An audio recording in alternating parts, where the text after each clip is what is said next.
Before we begin, thank you very much to Zilla CDXX for joining my Patreon campaign. Thank you very much for the support and for helping to keep the channel going. As I've said in the past, yes, January sucks for us content creators because all the advertisers are sick of spending money on ads for a while. So I do really appreciate the extra support to kind of keep the channel afloat during the roughest month of the year. Really do appreciate it. If you'd like to do the same, the link is in the description below. I ask as little as $1 a month. I don't want, you don't have to break the bank for me, but if you can support it, I appreciate it. So, news roundup time. I normally wait till Monday to do my news roundups, but we got to record this the night before because I'm going to be super busy tomorrow. So, let's go ahead and get started with the news topics that we can discuss. For starters, we have a brand new fan stream announced for the 31st, so of course I'll probably spend my Tuesday video talking about that. We were supposed to do the Q&A thing. That's supposed to be like at the end of every month, and then Hasbro finally announces another fan stream, and it happens to be the day I scheduled that. Okay, so we're gonna bump that. So I guess February 1st is going to be the Q&A video. And if you have any questions for next month's Q&A, you just leave it in the comments of tomorrow's video, no, not tomorrow's video, the Q&A video for January, and then the comments are for the questions for February. I'll explain it. I'll explain it when it's more pertinent. Anyways, we're going to be talking about the fan stream and whatever gets announced because we're anticipating a lot of stuff from Rise of the Beasts. We're anticipating new waves of Legacy Evolution. There's a lot of stuff that mostly we already know about, but it'd be real nice if Hasbro actually got on the ball and started announcing some of this. Speaking of stuff that has gotten announced, we actually got a look at our Voyager class Cheetor from Rise of the Beast. This is the Studio Series version of the figure, the what I guess internally is called the Core Series, which is not confusing at all with Core Class, by the way, is going to be the more Beast Wars centric looking ones, and these are going to be the more movie accurate. So the cheetah mode looks okay. It looks okay. It's pretty bulky for a cheetah, but it's a live action movie cheetah. It's got to be a little bit more powerful. Okay, I can accept that. I get. I'm sorry. The robot hands just kind of sticking out as the ankles of the beast mode is just silly. Like it feels like we did such a good job on getting Cheetor right for Kingdom. And then like upgrading it as Tigatron, and now we go to this where it's just his robot hands sticking out of his beast legs. And then we get to the robot mode, which is decidedly very un-Cheetor, which for live action designs, we're not shocked at this anymore, right? They'll redesign the characters and the identities however they want. I find, honestly, I've seen people who are into the design itself. Okay, and that's well and good. Okay, he's got spear accessories. That's fine. I just find him looking really boring. It strikes me just, I don't know. There's just not a lot to it. It just seems like he just kind of stands up on his legs, which I know is what a lot of Beast characters do, but Cheetor usually got around that a little bit. And then the head design itself just kind of just looks like Autobot or Maximal symbol shaped. It's just a very generic style that I'm just not really into. I don't know. This is again we're used to this by now, the live action movies. It doesn't matter how special the character is. They're going to design whoever they want, and you're just going to slap a name on there, and we're just going to pretend like it's, some homage to the original. It's not. It absolutely is not.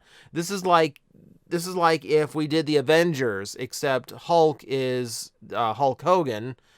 Captain America is actually the red brown Captain America from the 80s TV movie, and Iron Man was the actual Ozzy Osbourne song. It screams of that to me. So this, I don't know. I've seen people like it. It's just not for me. There's a lot of stuff in Rise of the Beast so far. hitting me tremendously great. I'm more excited for the core stuff that seems more like hyper upgraded Beast Wars designs rather than these full reimaginings. I'll wait. I'm probably not gonna pre-order this one. I'm gonna wait to see how it turns out. If you are looking forward to it though, and you are excited for it, yes, my website of choice, Entertainment Earth, is accepting pre-orders for it. And if you use the description below, it helps out my channel as well, and I thank you very, very much for that. When it's a pre-order, you don't get the 10% off. The 10% off is only for things that are currently in stock. So if you want to use it for that too, that's absolutely awesome. But if you use the link below, then any applicable deal, including the free shipping, is automatically applied. So you just order and just wait. So thank you for anyone who does that.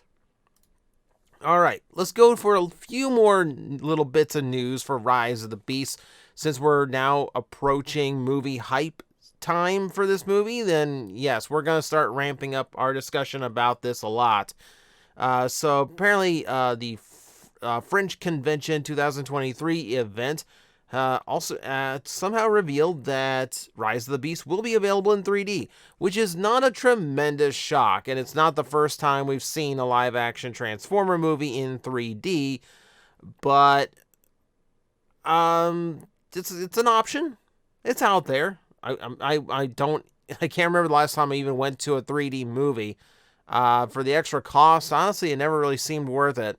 Just, I don't know. Like outside of the flight scenes and How to Train Your Dragon, I just never really saw like 3D as like super impressive or fun in the movie theater. It just always seems something tacked on, especially because they usually don't shoot in 3D. They just kind of post-process it into 3D and it never looks good. I'm talking way too much about this. It's coming out in 3D. We also got the slight indication that these toys might actually be out soon. So the Gimmick and Mainline figures actually have tags out at an Australian retailer, which if we take a look, so the gimmicky ones, which are the Spark Racers, $15 each, and then if we look, the Voyager and Deluxe Core series, $49 and $35 respectively. Remember, these are Australian prices, and prices around the world for Transformers kind of suck. So anyone who wants to complain about how expensive Transformers in America are, we have it easy. We have it easy compared to Australia, Europe. Even Canada doesn't get the prices we do. So be grateful. It could be a lot worse. It's worse for if you're in America, it's worse for literally everybody else. But for starters, it's interesting because, hey, these things should be very close to release if the tags are on the shelf somewhere. But also, I haven't seen a Core Voyager yet. You might have seen it in a listing and I've totally forgotten, but it's nice to know that it's going to be more than one size class going on, which I guess that makes sense. But then again, we have Cyberverse where, a tank and a drone are the same size. So we'll see what we get, but it might be close. All right. Some more listings starting to show. Big Bad actually put up pre-orders for 2 new Legacy Voyagers, Twincast and Metalhawk, which is kind of a cool pair here. Not only would it be a wave devoted to Japanese exclusive characters, but also we're getting a Voyager class Pretender character in Metalhawk, which I guess is a nice counterpoint to what was it? We're getting Bludgeon at that size, and everyone's predicting Tarn's going to be retooled into Bludgeon potentially. That seems likely. I know people who say Metalhawk is going to get retooled from G-Axis, which would also make sense, but if you're going to base it on the inner robot, but if you're going to base it on the outer, I'm not sure it's going to work. We'll see. We could be completely off base and it's a completely new mold. I mean, I'd prefer that. I absolutely would. But with a lower character like this, Metalhawk in Japan is cool. In America, Metalhawk is relatively unknown to the broad general masses. So I could imagine Hasbro not taking too much of a risk on that one. Make sure it's a remold of somebody else. So we'll see. We will see. Hopefully, again, like since pre-orders are going up for these things, hopefully we learn about this tomorrow when Hasbro does their fan stream.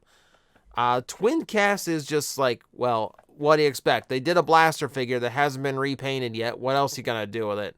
Well, okay, they did Shattered Glass, but besides that, I'm more interested to find out how exactly they're going to go about his cassette partner, because Twincast should have a red window, if I remember right, if the artwork isn't lying to me.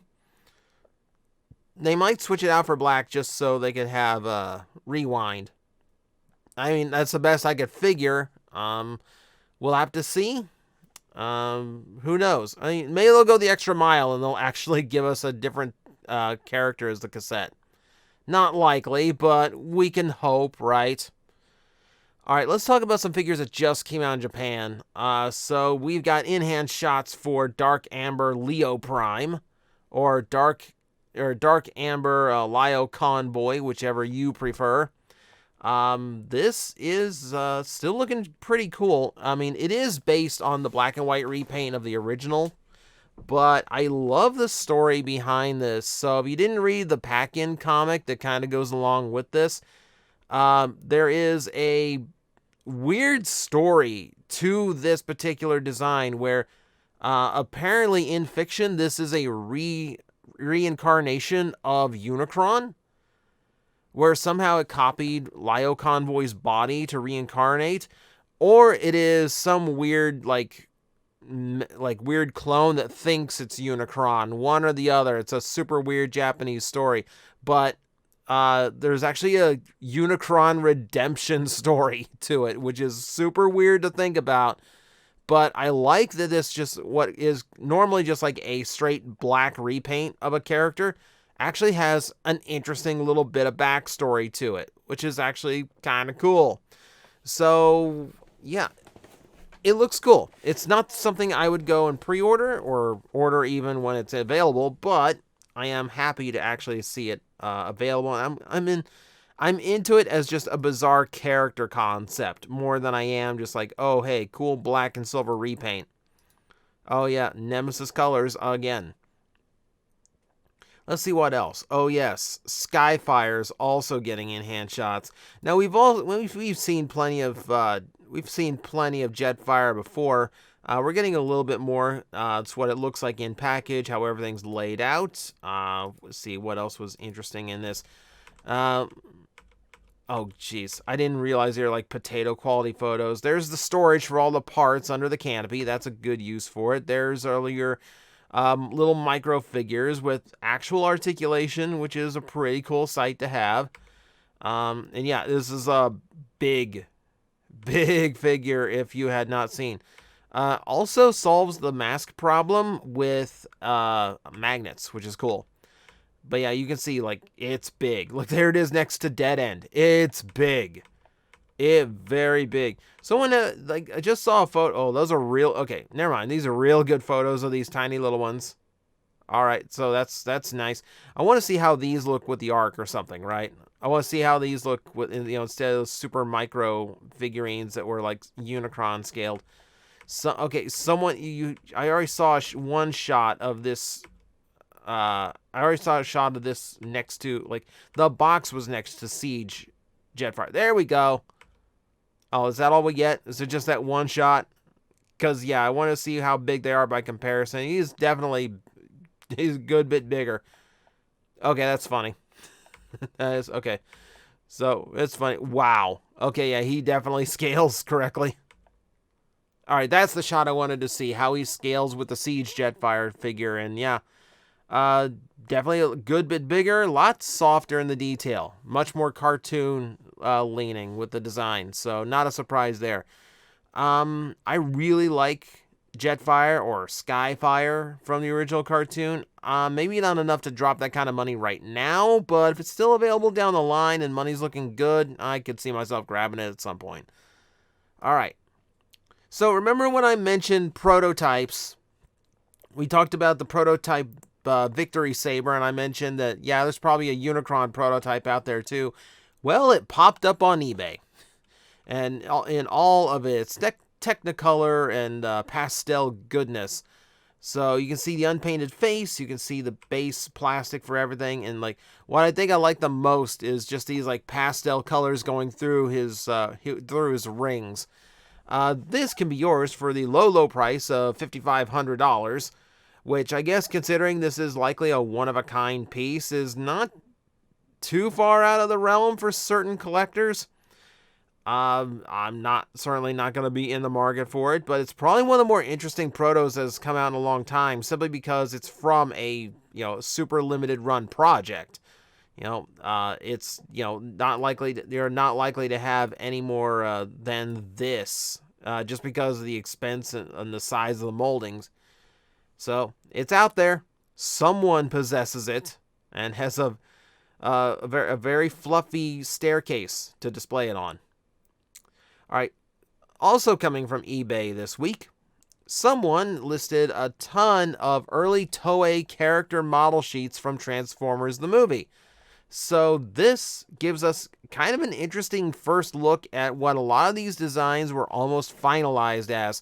Now, with some of them, like if I go to, say, RC over here, we can see it is the updated design model for RC. We know that her previous colors would have been orange rather than pink, and we know that her shoulder parts were originally not behind her shoulders, they were her shoulders. So they're definitely later production, but that doesn't mean there isn't interesting things. Here we have Galvatron with a very different helmet design, and you can see it's not just a weird angle. On the back, it looks the same too, just swept up for some reason instead of his normal crown. You can see different colorings to Unicron, which is a little bit weird, but it's there. What I like about this is like that's literally the pose that Scourge hits as soon as he's created. So that's kind of appropriate. Who else was good here? Okay, so Toy Accurate Wheelie. Toy Accurate Wheelie was almost a thing in the movie before they switched around the colors. The blur I thought was one of the more interesting ones, because he's like multiple shades of blue, and that's it for most of his toy, but now purple. It's actually kind of rare to see purple on an Autobot in general. It's usually Decepticon color, and I like how it looks. The blue and purple work well. So actually, I actually did put a watch on this one, but I was out all weekend, so I couldn't bid. This one went for over $120. But I thought it was the most interesting one because it looks so different than than all the others. But I think all the auctions are over, but hey, it's nice that they're out there in some way. All right. What else do we have here? So what am I doing on time? Okay, so we're about up to the 20-minute mark, so we'll close this off with a very quick little roundup of sightings. I don't have any weird news stories to cap off the episode like I normally do, so let's just see what you're after right now. So, Evolution Wave 1 core figures were sighted at US retail. You've seen my reviews of them already, or hopefully you have. I posted reviews of both of them.